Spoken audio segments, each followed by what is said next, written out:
Quand une guerre éclate au Moyen-Orient, on regarde tous la même chose, le pétrole. Enfin plutôt le cours du baril de pétrole. Est-ce que ce cours va monter? Est-ce que ça va relancer l'inflation? Est-ce que ça va faire s'effondrer les marchés financiers, les marchés boursiers? Bien sûr, tout ça c'est important. Mais le sujet le plus intéressant est ailleurs. Parce que derrière le marché du pétrole, il y a un système qui est beaucoup plus vaste. Un système qui relie le pétrole du Golfe, la puissance militaire américaine, le dollar, les bons du trésor et finalement l'épargne du monde entier. Et ce système, c'est ce qu'on appelle le pétrodollar. Le monde a besoin de dollars pour acheter son énergie. Et quand le monde a besoin de dollars, il finance aussi d'une certaine manière la puissance américaine. Donc la vraie question aujourd'hui, c'est pas seulement de savoir combien de temps le pétrole va rester cher, combien de temps est-ce qu'il va rester au-dessus de 100 dollars par exemple, mais c'est de savoir si cette guerre en Iran est pas en train de fragiliser tout le système monétaire qu'on connaît depuis 50 ans, le système basé sur le dollar. Alors je veux pas refaire l'explication de pourquoi le détroit d'Ormuz est un verrou stratégique, surtout que si cette région reste aussi stratégique, c'est pas uniquement à cause du détroit d'Ormuz. C'est aussi parce que le Moyen-Orient et les pays du Golfe ont longtemps été au cœur d'un système beaucoup plus large, un système qui a aidé le dollar à prendre la première place dans le commerce mondial, dans la finance mondiale et dans les réserves de change des banques centrales du monde entier. Et aujourd'hui encore, le dollar représente environ 58% des réserves de change mondiales, loin devant toutes les autres monnaies. Et c'est là qu'on arrive au vrai sujet du jour, le pétrodollar. Alors quand on parle de pétrodollar, on le résume souvent à une phrase toute simple, ce sont les dollars obtenus par la vente de pétrole. Oui, sauf que quand on a dit ça, on a compris qu'une partie du film, parce que le pétrodollar, c'est un mécanisme complet qui s'est construit dans les années 70, après la fin de Bretton Woods et au moment des chocs pétroliers. Petit rappel donc, jusqu'au début des années 70, le système était relativement simple. Le dollar était convertible en or. Donc, en gros, les États-Unis garantissaient que les dollars pouvaient être échangés contre de l'or à un prix fixe. Le problème, c'est que, comme beaucoup d'États qui ont décidé d'adosser leur monnaie à un métal précieux, ils ont commencé à émettre beaucoup plus de dollars qu'ils avaient d'or dans les coffres. Donc, en 1971, Nixon décide de mettre fin à cette convertibilité. On se retrouve donc avec un dollar qui est plus adossé à de l'or. Alors, comme les autres monnaies, finalement, comme beaucoup d'autres monnaies, maintenant, c'est une monnaie qui repose sur la confiance. Mais avec une différence importante, déjà à l'époque, c'est que le dollar est déjà au centre du système mondial. Alors oui, le dollar est la première monnaie mondiale, mais maintenant qu'il n'y a plus cette convertibilité, les États-Unis sentent bien qu'ils doivent aider leur monnaie à rester incontournable. Ça, c'est le problème américain. Et de l'autre côté, on a l'Arabie Saoudite qui, à cette même époque, a besoin d'un allié puissant pour assurer sa sécurité dans la région, vous le savez, très instable déjà à l'époque. Donc petit à petit, il se met en place un arrangement qui est extrêmement puissant. Donc le deal, c'est le pétrole saoudien doit continuer à être vendu en dollars et uniquement en dollars. En échange, les États-Unis offrent une forme de parapluie militaire et politique.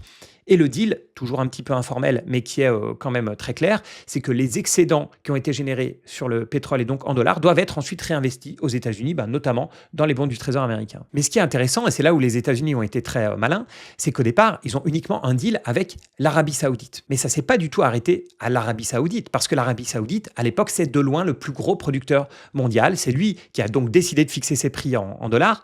Et donc, petit à petit, le reste du marché s'est aligné, les autres pays producteurs ont suivi, les traders se sont mis à utiliser le dollar et uniquement le dollar pour traiter le pétrole, donc les marchés à terme se sont organisés en dollars, et très vite, c'est devenu une norme de marché. Donc aujourd'hui, on estime que 80 à 90% du commerce mondial de pétrole est encore libellé en dollars. Donc maintenant que le dollar s'est imposé comme la devise du pétrole, si vous êtes un pays importateur d'énergie, c'est-à-dire en gros la plupart des pays du monde, la plupart des pays non producteurs de pétrole, donc si vous êtes importateur d'énergie, vous avez besoin d'accéder au dollar pour vous approvisionner. Et même si en théorie, vous pourriez payer dans une autre monnaie, en pratique, tout est déjà organisé en dollars. On l'a vu, les prix sont cotés en dollars, les contrats sont faits en dollars, les assurances sont en dollars, le financement est en dollars. Donc, finalement, vous utilisez le dollar parce que tout le monde utilise le dollar. De leur côté, les pays exportateurs accumulent donc des surplus en dollars et une grosse partie de ces surplus revient vers les États-Unis puisqu'ils sont placés sur des bons du Trésor américain pour financer la dette américaine, mais pas seulement. Ils sont placés aussi sur les marchés financiers américains, dans la bourse américaine, donc dans des banques américaines, etc. Donc, on se retrouve avec un monde qui a besoin d'énergie. Cette énergie, elle crée une demande de dollars et cette demande de dollars, elle aide ensuite à financer la puissance américaine. Ok, ici on peut se dire, d'accord, on a bien compris pourquoi est-ce que le marché du pétrole était en dollars. On comprend aussi pourquoi une partie des réserves de certaines banques centrales est en dollars. Ça peut être pour acheter du pétrole, par exemple, ou bien parce que le pays a reçu des dollars en échange de pétrole. Mais finalement, quel rapport avec l'utilisation du dollar pour tout le reste du commerce mondial? Ça, c'est un point très intéressant parce que finalement, le pétrole, c'est la porte d'entrée. Alors avant d'aller plus loin, je voulais parler 2 minutes de Saxo Bank. Vous le savez, Saxo soutient ma chaîne et surtout, c'est ma plateforme préférée pour gérer mes portefeuilles au quotidien. Ce que je recherche, c'est finalement assez simple, c'est déjà de pouvoir investir partout. Avec Saxo, on parle quand même de 23 000 actions, de 7 000 ETF et de plus de 5 000 obligations, et ça sur plus de 50 marchés à travers le monde. Autre critère important pour moi, avoir des frais qui sont bas, qui sont lisibles et qui sont cohérents, que ce soit en Europe, aux États-Unis ou en Asie. Et justement, côté frais, si vous ouvrez ou transférez un compte titre, un PEA ou bien un compte société, vous pouvez bénéficier de 500 € de frais de courtage offerts pendant les 3 premiers mois si vous cliquez sur le lien qui est en description de cette vidéo ou de ce podcast. Allez, on reprend. Donc je vous le disais, le pétrole, c'est la porte d'entrée. Pourquoi? Parce que le cours du pétrole, il influence l'énergie évidemment, le transport, une partie de la chimie et finalement, au final, beaucoup de coûts de production dépendent directement ou indirectement du pétrole et donc du dollar. Ça va du plastique aux engrais en passant par le transport de marchandises.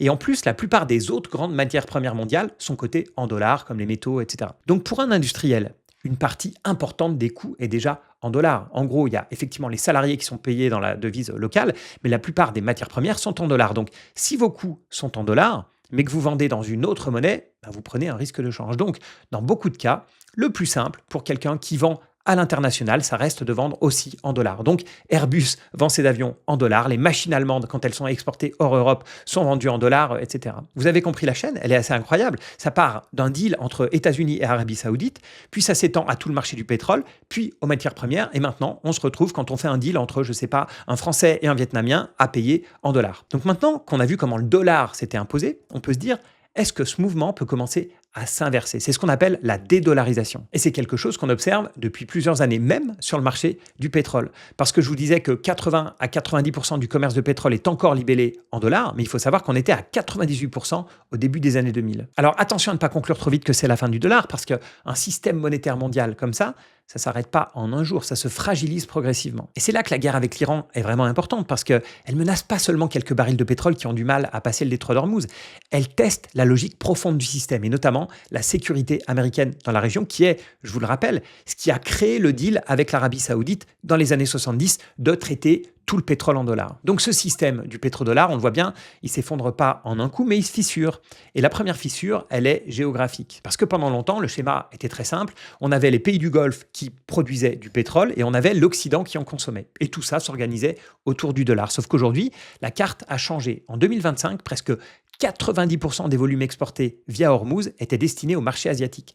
L'Asie, c'est devenu le grand client énergétique du Golfe. Donc forcément, quand vos clients changent, la logique monétaire, elle finit peut-être par changer aussi. La deuxième fissure, c'est la sécurité. Parce que je vous l'ai dit, le vieux pacte implicite, c'était en gros, vous restez dans l'orbite du dollar et en échange, les États-Unis sécurisent les routes des tankers, protègent les infrastructures et offrent un parapluie stratégique. Le problème, c'est que ce parapluie, il paraît un peu moins solide. Donc non seulement les États-Unis n'arrivent pas à sécuriser la route des supertankers, mais pire, on voit que c'est eux qui ont commencé et qui ont déstabilisé la région, alors que finalement, tout se passait plutôt pas mal. La troisième fissure, c'est la plus diffuse, mais peut-être la pire, c'est quand un système monétaire devient un peu moins évident, un peu moins automatique. Quand un pays commence à se dire, finalement, pourquoi facturer uniquement en dollars? Et un autre pays qui se dit, mais pourquoi réinvestir nos profits sur le pétrole systématiquement de la même façon dans des bons du Trésor américain, par exemple? On voit par exemple que les banques centrales achètent beaucoup plus d'or pour être beaucoup moins dépendantes du dollar. On est à des niveaux records d'achat par les banques centrales.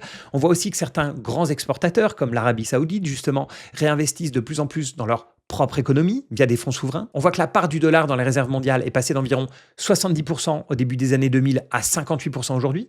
Là, on voit bien que ce n'est pas une révolution, mais on voit clairement une érosion. Quand on parle de dédollarisation, il faut parler non seulement de la monnaie utilisée, mais aussi du tuyau par lequel le paiement passe. Parce que imaginez qu'un pays achète du pétrole à un autre. La question, c'est pas seulement en quelle monnaie on paye, la question c'est aussi par quel système le paiement circule. Et pendant longtemps, une grande partie de ces paiements internationaux a reposé sur une architecture qui est dominée par les banques occidentales, le dollar et des messageries financières comme SWIFT. SWIFT, pour simplifier, c'est le grand système de messagerie entre banques du monde entier. C'est lui qui permet aux banques de dire ce paiement, il doit partir d'ici pour arriver là. C'est un réseau qui est basé en Belgique, qui est surveillé par les banques centrales occidentales et qui permet d'appliquer des sanctions. C'est-à-dire qu'on peut dire telle banque de tel pays, elles sont exclues du système SWIFT. Mais on voit apparaître des petits nouveaux comme mBridge. mBridge, c'est un projet qui est poussé par la BRI, la Banque des règlements internationaux, et plusieurs banques centrales, notamment celles de Chine, de Hong Kong, de Thaïlande, des Émirats arabes unis et aussi une participation saoudienne qui est venue un petit peu plus tard. Donc l'idée, c'est de permettre des paiements transfrontaliers plus directs. Alors ça ne remplace pas encore SWIFT, mais ça montre qu'on peut maintenant éviter le système occidental. Donc on voit petit à petit de plus en plus de contournements comme ça. On voit un peu plus de règlements en monnaie locale, on voit un peu plus d'accords bilatéraux, on voit un peu plus d'or dans les réserves. Le scénario le plus crédible, c'est pas un basculement brutal. On ne va pas passer du jour au lendemain du pétrodollar au pétro-yuan, par exemple. Mais on voit une fragmentation progressive. Donc on a toujours le dollar qui reste au centre, ça va rester pendant un moment. Mais petit à petit, il devient un peu moins incontournable et notamment dans certaines zones, pour certains flux entre certains pays, on voit maintenant une liberté de payer dans d'autres monnaies. Et puis, il y a un point auquel vous avez sûrement pensé, c'est que le danger pour le pétrodollar, il vient pas seulement de la politique, il y a aussi l'aspect énergétique, parce que le pétrodollar, il vient d'un ancien monde, un ancien monde où l'énergie vient d'une seule région, le Moyen-Orient, où cette énergie, elle voyage sur des tankers. Donc il faut que les routes soient sécurisées pour ces tankers. Cette énergie, elle est échangée en continu sur un marché mondial avec des cotations en dollars, etc. Tout ça, c'est le monde du pétrole. J'ai presque envie de dire l'ancien monde du pétrole. Mais si le mix énergétique évolue, le système monétaire va aussi devoir évoluer. Alors attention, on sait que le pétrole ne va pas disparaître demain. On sait qu'il y a beaucoup de secteurs qui dépendent encore des hydrocarbures et pour longtemps, pour des décennies. Mais si une part plus importante de la croissance énergétique mondiale repose demain sur le nucléaire, le solaire, les réseaux, les batteries, donc sur des infrastructures plus électriques, on n'est déjà plus du tout sur la même logique. Déjà, parce qu'on voit tout de suite que c'est un monde qui est beaucoup plus local. On a une production qui est plus locale, on a moins de transport. Et ça, c'est intéressant, parce que ça veut dire qu'on a une énergie qui est déconnectée de la puissance militaire américaine. Dans un monde plus électrifié, on n'est plus du tout dans cette logique de sécuriser des supertankers, de garder des réserves de change en dollars pour payer le pétrole, etc. Donc, le danger pour le pétrodollar, c'est pas juste quand un pays facture un cargo en yuan. Ça arrive déjà. On a déjà des importations chinoises qui viennent de Russie ou d'Iran qui ont été facturées en yuan. On a aussi des Indiens qui ont réussi à payer du pétrole russe dans d'autres devises, etc. Mais l'un des risques, aujourd'hui, on en a vu qu'il y en avait plusieurs, mais l'un des risques, c'est aussi ce changement de mix énergétique. Parce que le système qui a aidé le dollar à s'imposer, il était parfaitement adapté à une mondialisation liée au pétrole. Et si le monde devient, même lentement, un peu moins fossile, un peu plus électrifié, un peu plus local, alors on va voir mécaniquement une baisse de la demande structurelle de dollars qui est liée à l'énergie. Alors qu'est-ce qu'on peut retenir de tout ça? Déjà que le pétrodollar, c'est un vrai système. C'est un système qui a longtemps permis aux États-Unis de transformer une domination militaire en domination monétaire. Alors je sais que c'est un peu cliché de dire ça, mais on sait aussi que dès qu'il y a du pétrole en jeu, l'armée américaine débarque. On a vu ça en Irak, au Venezuela, en Iran.